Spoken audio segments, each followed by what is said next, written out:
ಶಿವಕುಮಾರ್ ಕನಕಪುರ ಬಂಡೆಯಾದರೆ ನಾನು Nandibetta. DCM DK ವಿರುದ್ಧ BJP ಅಭ್ಯರ್ಥಿ ಡಾಕ್ಟರ್ ಕೆ ಸುಧಾಕರ್ ವಾಗ್ದಾಳಿ.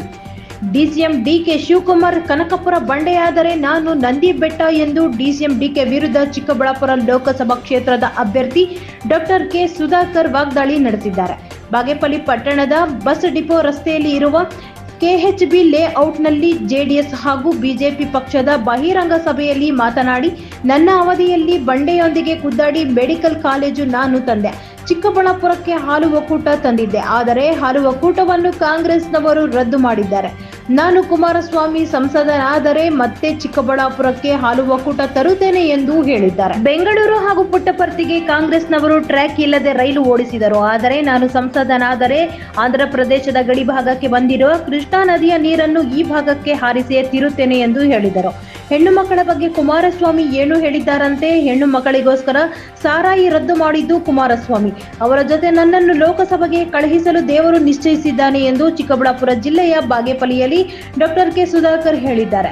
ಈ ಸಂದರ್ಭದಲ್ಲಿ ರಾಜಾರೆಡ್ಡಿ, ಸೂರ್ಯನಾರಾಯಣ, ಕೋನಪ್ಪರೆಡ್ಡಿ, ಹರಿನಾಥ ರೆಡ್ಡಿ ಇನ್ನು ಮುಂತಾದವರು ಹಾಜರಿದ್ದರು. ಬಾಗೇಪಲ್ಲಿಯ ನನ್ನ ತಂದೆ ತಾಯಂದಿರು ಅವತ್ತು ಹೆಚ್ಚಿನ ಬಹುಮತವನ್ನ ನನ್ನ ಪಕ್ಷಕ್ಕೆ ನನಗೆ ನೀಡಿದಂಥದ್ದು, ನೀಡದೆ ಆಶೀರ್ವಾದ ಮಾಡಿರ್ತಕ್ಕಂಥದ್ದು ಇವತ್ತು ನನಗೆ ನೆನಪಿನಲ್ಲಿದೆ. ಅದೇ ರೀತಿಯಲ್ಲಿ ಸುಧಾಕರ್ ಅವರಿಗೆ ಈ ಚುನಾವಣೆಯಲ್ಲಿ ನಾನು ಭಾರತೀಯ ಜನತಾ ಪಕ್ಷದ ಮತ್ತು ಜೆಡಿಎಸ್ ಪಕ್ಷದ ಕಾರ್ಯಕರ್ತರು, ನಾಯಕರುಗಳಿಗೆ ವಿಶೇಷವಾಗಿ ವೇದಿಕೆ ಮುಖಾಂತರ ಮನವಿಯನ್ನು ಮಾಡ್ತೇನೆ. ಈ ಬಾರಿ ಬಾಗೇಪಲ್ಲಿಯಲ್ಲಿ ಸುಧಾಕರ್ ಅವರಿಗೆ ಕನಿಷ್ಠ 30-35 ಸಾವಿರಗಳ ಅಂತರದಲ್ಲಿ ಹೆಚ್ಚಿನ ಬಹುಮತವನ್ನು ತಾವು ನೀಡುವುದರ ಮುಖಾಂತರ ದೇಶದಲ್ಲಿ ನರೇಂದ್ರ ಮೋದಿಯವರು ಪ್ರಧಾನಮಂತ್ರಿಗಳಾಗಬೇಕು ಅಂತಕ್ಕಂಥದ್ದು ಇಡೀ ದೇಶದ ಜನತೆ ಇವತ್ತೇನು ಮಾತನಾಡ್ತಾ ಇದ್ದಾರೆ. ಇವತ್ತು ದೇಶದ ಭದ್ರತೆಗೆ, ದೇಶದಲ್ಲಿ ಹಲವಾರು ಅಭಿವೃದ್ಧಿ ಕಾರ್ಯಕ್ರಮಗಳಿಗೆ ನರೇಂದ್ರ ಮೋದಿ ಅವರು ಅನಿವಾರ್ಯ ಅಂತಕ್ಕಂಥ ಮಾತುಗಳು ದೇಶದಾದ್ಯಂತ ಇವತ್ತು ಜನತೆ ಮಾತನಾಡ್ತಾ ಇದ್ದಾರೆ. ಇವತ್ತು ನಾನು ಹೆಚ್ಚಿನ ವಿಷಯಗಳನ್ನು ಹೇಳಲಿಕ್ಕೆ ಹೋಗದೆ ಒಂದು ಮಾತನ್ನ ಹೇಳ್ತೇನೆ.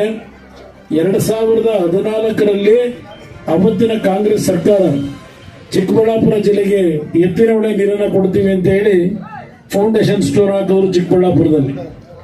3 ವರ್ಷದಲ್ಲಿ ಚಿಕ್ಕಬಳ್ಳಾಪುರಕ್ಕೆ ನೀರನ್ನು ಹರಿಸ್ತೀವಿ ಅಂತ ಹೇಳಿದ್ರು. ಈಗಾಗಲೇ 10 ವರ್ಷಗಳನ್ನು ಕಳೆದಿದ್ದೀರಿ. ಆ ಒಂದು ಎತ್ತಿನ ಹೊಳೆಯ ನೀರು ಚಿಕ್ಕಬಳ್ಳಾಪುರ, ಕೋಲಾರ ಜಿಲ್ಲೆಗೆ ಬಂದಿದೆಯಾ? ಆ ನೀರಿನ್ನು ಎತ್ತಿನ ಹೊಳೆಯಲ್ಲೇ ಇರ್ತಕ್ಕಂಥ ಒಂದು ಪರಿಸ್ಥಿತಿಗಳನ್ನು ನೋಡ್ತಾ ಇದ್ದೀವಿ. ఈ ఎన్నికలు మీ ఎన్నికలు, అన్ని ఎన్నికలు వేరు వేరే కారణాలకు ఉంటాయి. ఈ ఎన్నికలు మీకోసం ఉంది.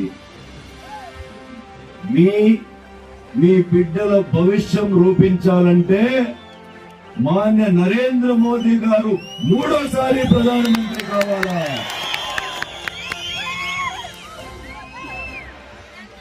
మూడోసారి ప్రధానమంత్రి నరేంద్ర మోదీ గారు అయినప్పుడు మన కుమారన్న కూడా ఆ స్థాయిలోకి ఎదుగుతారు అనేది మీకు నయంగా చెప్తా ఉన్నాను.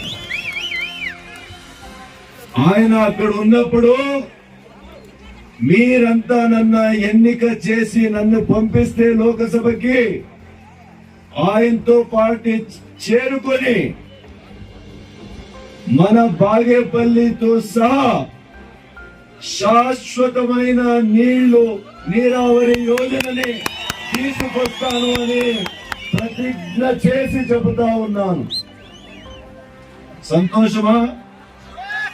సంతోషమా?